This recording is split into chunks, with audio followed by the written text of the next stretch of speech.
Assalamualaikum warahmatullahi wabarakatuh. Anda semuanya. Waalaikumsalam warahmatullahi wabarakatuh.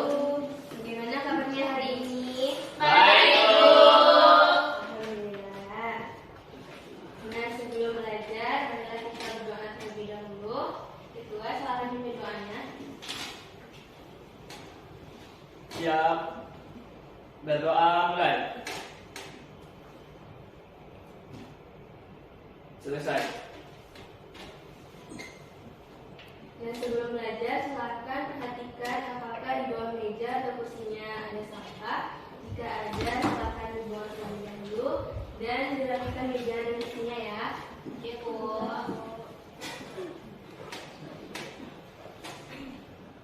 Nah, selanjutnya apakah Anda semua sudah siap belajar hari ini? Siap. Oke, siap ya. Nah, kemarin kan kita telah belajar tentang sistem ekspresi. Nah, siapa yang tahu apa-apa saja organ dari sistem ekspresi? Silakan, coba. Ginjal. Ya, bagus. Siapa lagi? Gila, kulit, Bu. Ada lagi? Hati, Bu. Ya, bagus. Nah, berarti Anda semua masih ingat ya dari kemarin? Masih, Bu.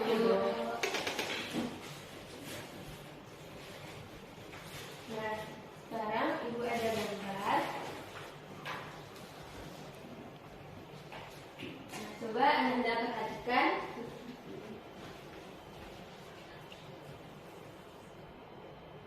Gambar apa saja di depan? Gambar telinga. Ada mata, ada hidung, ada tangan, Ada lidah. Benar ya, kira-kira berdasarkan gambar di depan, kita mau belajar apa hari ini? alat indra, Bu. Indra, Bu. Nah, benar ya. Sekarang kita akan belajar tentang alat indera manusia, bukan pada hewan ataupun tumbuhan. Nah, adapun tujuan pembelajaran kita hari ini yaitu menjelaskan apa itu alat indera, mengetahui bagian-bagian dari masing-masing alat indera itu, dan cara merawat alat indera itu.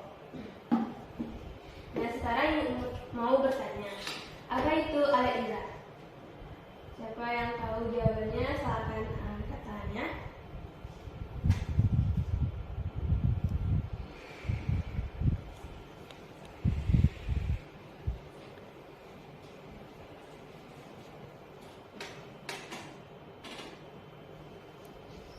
Ayo, silakan. Siapa yang tahu jawabannya, silakan angkat tangannya.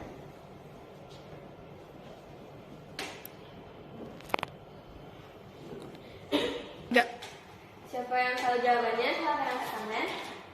Bu, Ya, sekarang bisa. alat indra yaitu organ yang memberi rangsangan, Bu. Nah, benar ya. Jadi alat indera itu adalah organ tubuh manusia yang mampu menerima rangsangan dari luar dan mengolahnya di dalam otak sebelum diterjemahkan menjadi kerja. Nah, maksud dari kerja ini adalah contohnya kulit kita terkena benda yang panas. Nah, apabila terkena panas dan refleks kita menghindar. Nah, itu yang dikatakan dengan sebuah kerja. Sampai sini paham Anda? Paham, Bu. Nah, alat indera ini juga sering disebut dengan panca indera karena dalam bahasa Sanskerta panca itu berarti 5. Kan alat indera kita kan ada 5, jadi disebut juga dengan panca indera. Nah, sekarang yang bertanya lagi, apa saja indera yang terdapat dalam tubuh kita? Ya, silakan, Zaza. Ada hidung, ada telinga, ada mata, ada lidah, terus ada kulit. Nah, benar ya, masih ada pendapat yang lain? Pas, Bu.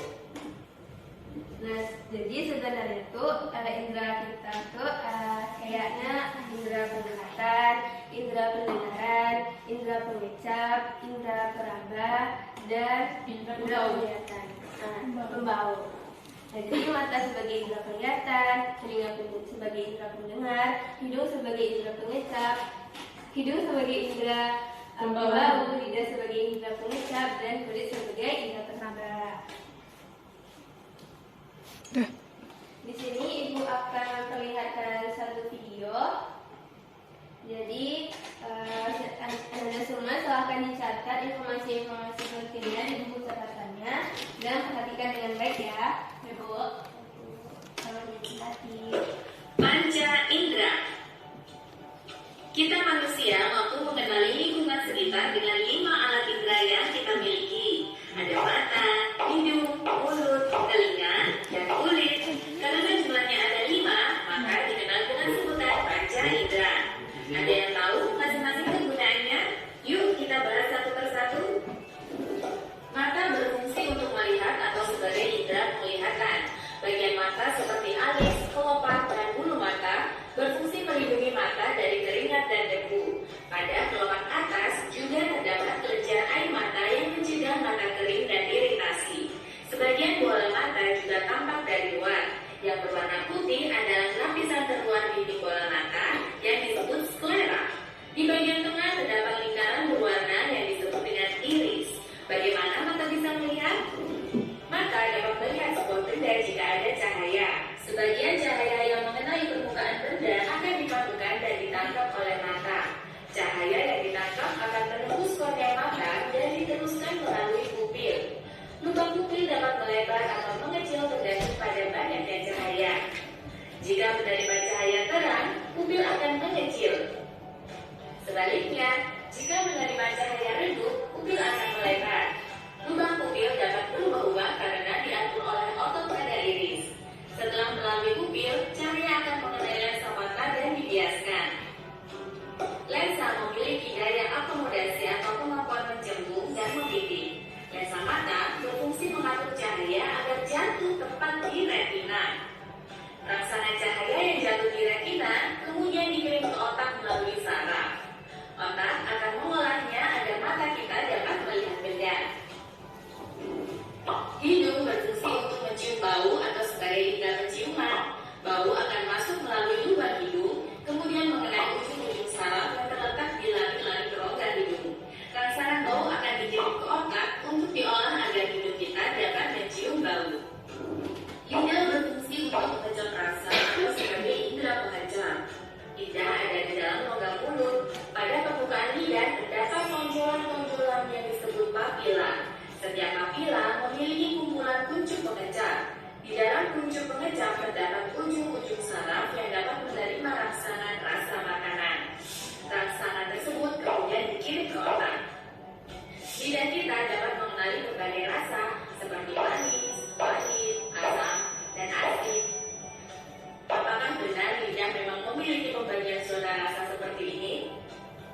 Menurut analisis terbaru, pembagian ini tidak tepat karena semua bagian lidah mampu mengenali semua rasa. Bagaimana dengan rasa pedas? Pedas bukan termasuk jenis rasa. Pedas adalah sensasi panas dan terbakar yang timbul karena lidah mengalami iritasi. Telinga berfungsi untuk mendengar bunyi atau sebagai indera pendengaran. Gelombang bunyi ditangkap oleh daun telinga dan masuk ke lubang telinga serta saluran telinga. Gelombang kemudian menyebabkan getaran pada gendang telinga. Getaran kemudian diteruskan ke 3 tulang pendengaran, yaitu tulang martil, landasan, dan sanggurdi.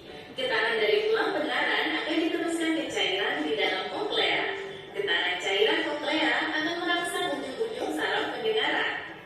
Rangsangan bunyi kemudian dikirim ke otak agar telinga dapat mendengar bunyi. Tekanan dalam dan luar telinga dijaga agar tetap seimbang oleh saluran eustachius.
itu tadi video tentang panca indera. Dan pasti Anda juga sudah mendapatkan informasi-informasi penting dari video tersebut. Nah, siapa yang mau sharing tentang informasi pentingnya tadi kepada teman-temannya? Silakan tunjuk tangannya.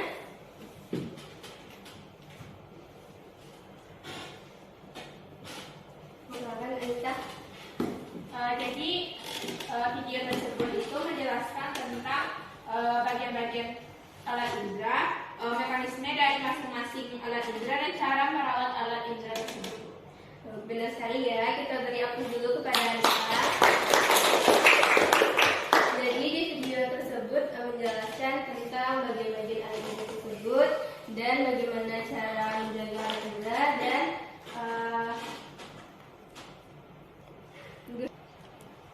nah, untuk lebih pahamnya, Ibu akan membagi menjadi dua kelompok besar, yaitu ini kelompok 1 dan di sini adalah kelompok 2.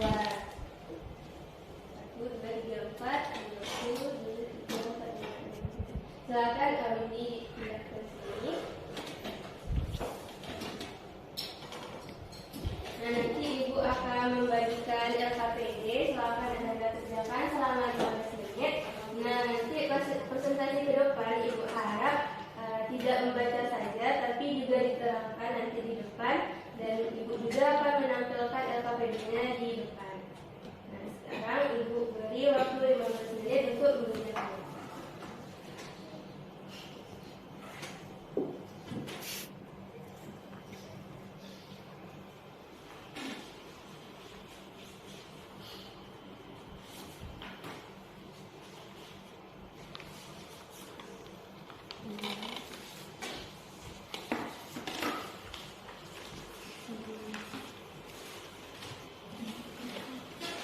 Nah, silakan dikerjakan dengan sebaik-baiknya. Nanti kita akan presentasi ke depan.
Bunga nggak ada. Baca. Baiklah, saya akan presentasikan hasil diskusi kelompok kami, yaitu kelompok 2, di mana kami mendiskusikan alat indera penglihatan yaitu mata, di mana kami memberi nama bagian-bagian pada mata. Yang nomor 1 itu merupakan koroid. Fungsinya itu penyuplai oksigen dan nutrisi untuk bagian-bagian mata yang lain. Di nomor 2 itu ada retina, fungsinya untuk menangkap bayangan benda. Nomor 3 itu nama bagiannya saraf optik, fungsinya untuk meneruskan informasi visual benda yang diterima di retina ke otak. Di nomor 4 itu nama bagiannya otot siliar, fungsinya untuk mengatur bentuk lensa untuk memfokuskan penglihatan. Di nomor 5 itu bagiannya iris. Iris ini berfungsi untuk membantu besar kecilnya pupil. Nomor 6 itu ada lensa. Lensa berfungsi untuk mengumpulkan dan memfokuskan cahaya. Di nomor 7 itu ada pupil, di mana fungsinya untuk mengatur banyak sedikitnya cahaya yang masuk. Nomor 8 itu ada kornea. Fungsi kornea itu tempat masuknya cahaya pertama kali. Dan yang nomor 9 ada sklera, berfungsi untuk melindungi struktur mata dan mempertahankan bentuk mata. Baik, itu yang bisa saya sampaikan hasil diskusi dari kelompok kami. Sekian, terima kasih. Terima kasih ya Sembara. Beri aku dulu untuk Sembara. Selanjutnya siapa yang mau menampilkan tentang telinga? Ya, silakan Anita.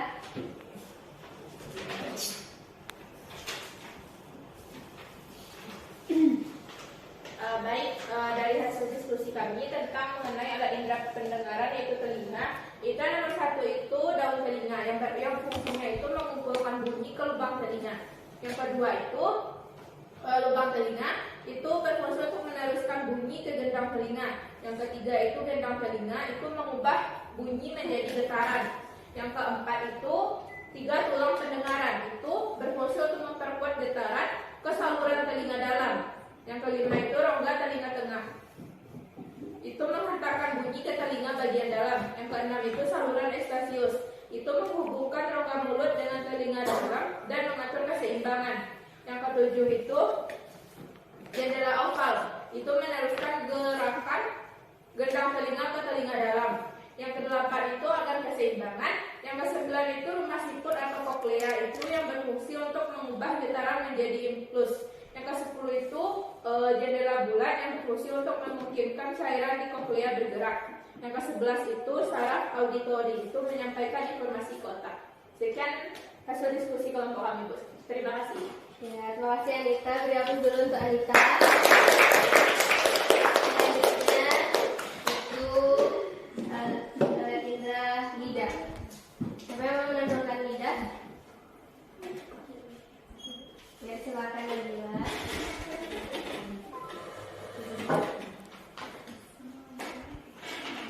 Baiklah, saya perwakilan dari kelompok 2 akan menjelaskan tentang alat indera pengucap yaitu lidah. Pada yang warna hijau itu rasa pahit, yang oranye asam, ungu asin, biru manis. Pada gambar pertama ada papila foliata, lalu gambar kedua ada papila filiformis, gambar ketiga ada papila fumiformis, dan ada yang terakhir ada papila serpubupalata. Sekian, terima kasih. Ya, terima kasih Nabila. Beri aku dulu untuk Nabila. Dan selanjutnya itu ada hidung. Siapa yang mau menampilkannya ke depan? Ya, silakan Windy.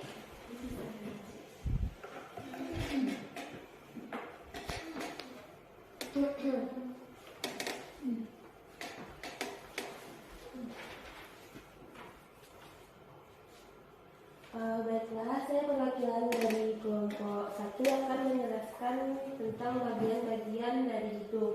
Jadi pada nomor 1 itu merupakan tulang frontal, pada bagian nomor 2 itu merupakan spina frontalis, pada bagian ditunjuk oleh nomor 3 itu merupakan tulang hidung, yang ditunjuk nomor 4 itu adalah cartilago septalis, yang nomor 5 itu adalah cartilago superior, yang ditunjuk nomor 6 itu adalah cartilago pomerohidung, yang ditunjuk oleh nomor 7 itu adalah cartilago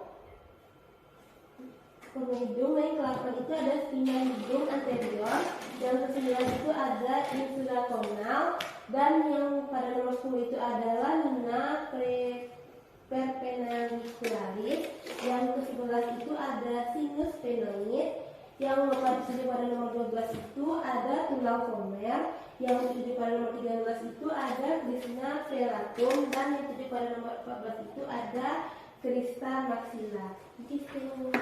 Ya, terima kasih ya kepada Willy. Selanjutnya siapa yang mau menampilkan tentang kulit? Bu. Ya, silakan Hamid.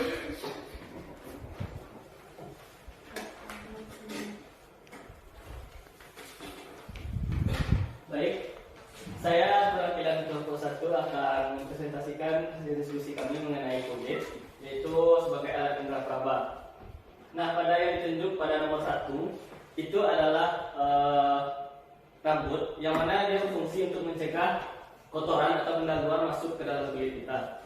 Kemudian yang kedua dan yang kelima itu sama, yang mana 2 dan 5 itu adalah pori-pori, yang mana pori-pori ini berfungsi untuk tempat tumbuhnya rambut dan juga tempat keluarnya keringat. Kemudian yang nomor 3 itu merupakan kelenjar keringat yang ada di sini, yang mana kelenjar keringat ini itu berfungsi untuk mempertahankan suhu tubuh tetap normal, yang mana biasanya kelenjar keringat ini akan bekerja di saat tubuh kita di saat suhu tubuh kita itu berada di atas normal atau panas, dan dia akan mengeluarkan keringat dan memproduksi keringat pada kelenjar keringat tersebut. Kemudian yang keempat ada kelenjar minyak yang letaknya itu dekat dengan tempat tumbuhnya rambut, yaitu dia berfungsi untuk mengeluarkan zat minyak. Demikian, Bu.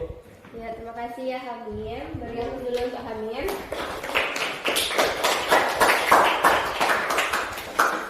Oke, jadi kita sudah presentasi kelima indera. Kita beri aplaus dulu untuk kita semua.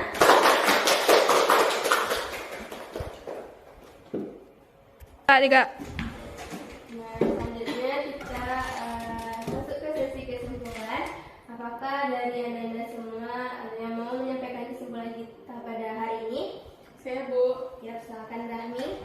Nah, untuk kesimpulan pada materi kali ini yaitu alat indera itu adalah organ tubuh manusia yang mampu menerima rangsangan dari luar dan mengelolanya di otak sebelum diterjemahkan menjadi sebuah kerja. Dan alat indera itu ada 5, yaitu penglihatan, pengecap, pembau, peraba, dan indera pendengar. Lalu cara menjaga alat indera itu seperti tidak memakai handset terlalu lama, tidak main HP terlalu lama, dan menjaga kebersihan kulit kita, Bu. Ya, benar sekali ya Rahmi. Beri aplaus dulu untuk Rahmi. Nah, Ibu harap Anda semua bisa menerapkan pembelajaran kita hari ini ke dalam kehidupan sehari-harinya, terutama bagaimana cara merawat alat indera kita sendiri. Nah, sekian materi kita hari ini. Kita tutup dengan membaca hamdalah dan disempurnakan dengan doa kafaratul majelis. Alhamdulillah.